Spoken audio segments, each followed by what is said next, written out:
Hello, I'm going to be speaking today to Chapter 16 and a little bit about the Chapter 16 assignment.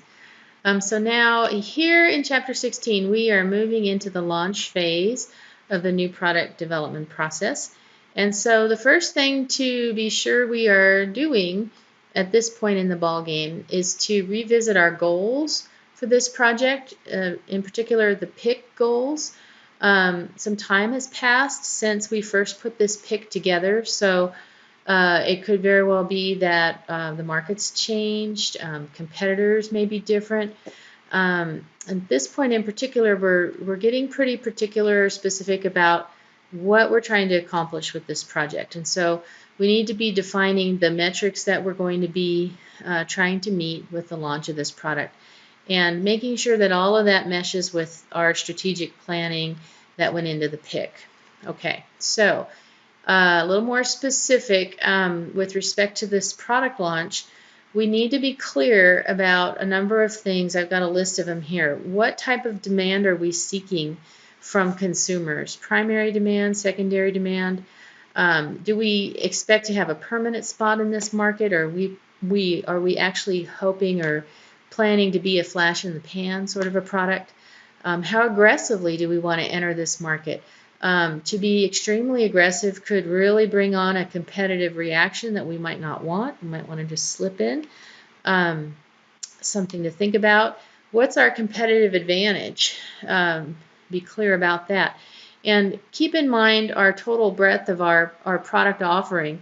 So is this new product that's coming in, is it replacing a particular product, or is it something completely new for our product mix? Also, where do we sit with competitors in the market, and what sort of an entry scope of market entry are we planning here? Finally, what do we want our image to be in the marketplace? All very important considerations to be clear about when we start down the road to launch this new product concept. Okay, so in addition to that, we need to be clear about who our market is. So we can segment consumers into different sorts of buckets by end use, by geographic territory, demographics, behavioral aspects, benefits that we're delivering. We could be looking at a micro-marketing or a mass customization sort of a targeting approach. So we need to be clear on that.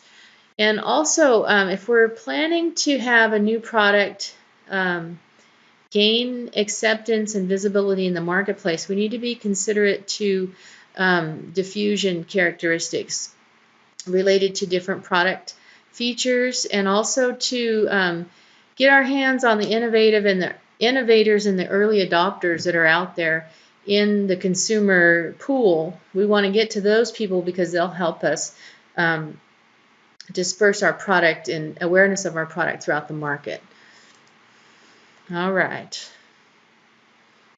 Next, product positioning is hugely important. So basically, we need to be clear about and communicate to the consumer marketplace why they should be purchasing our product over competitor offerings.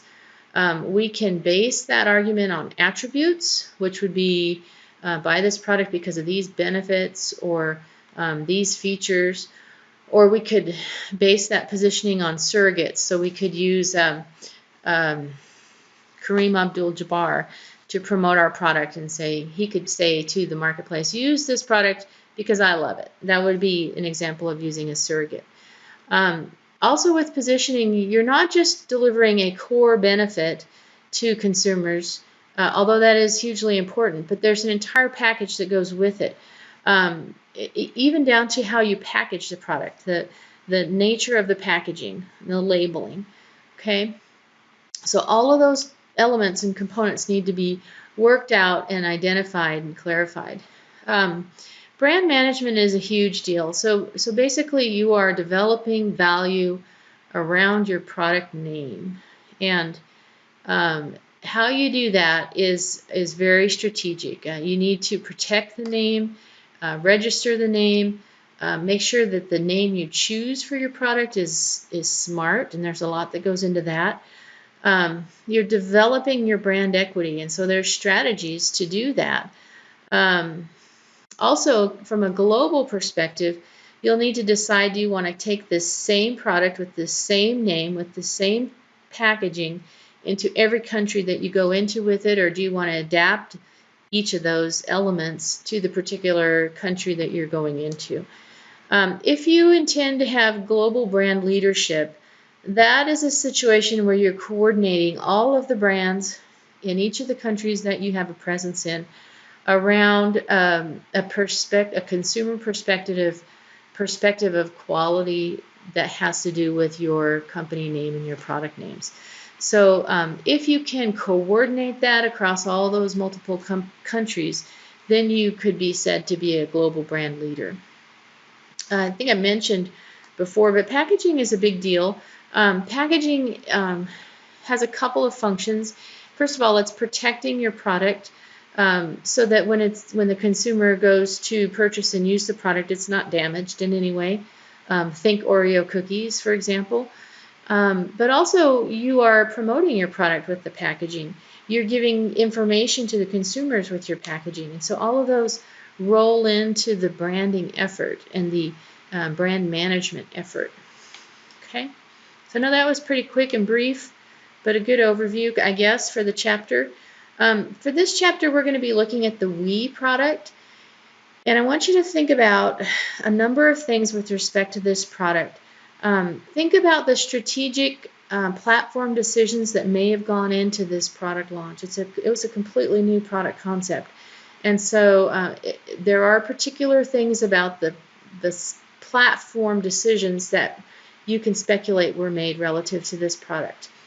I want you to think about what target market would have been approached with this product, and also how the company positioned this product, how they went about that. Okay, kind of a fun assignment. All right, so I hope you all have a good week, and let me know if you have any questions, and I'll be catching up with you soon.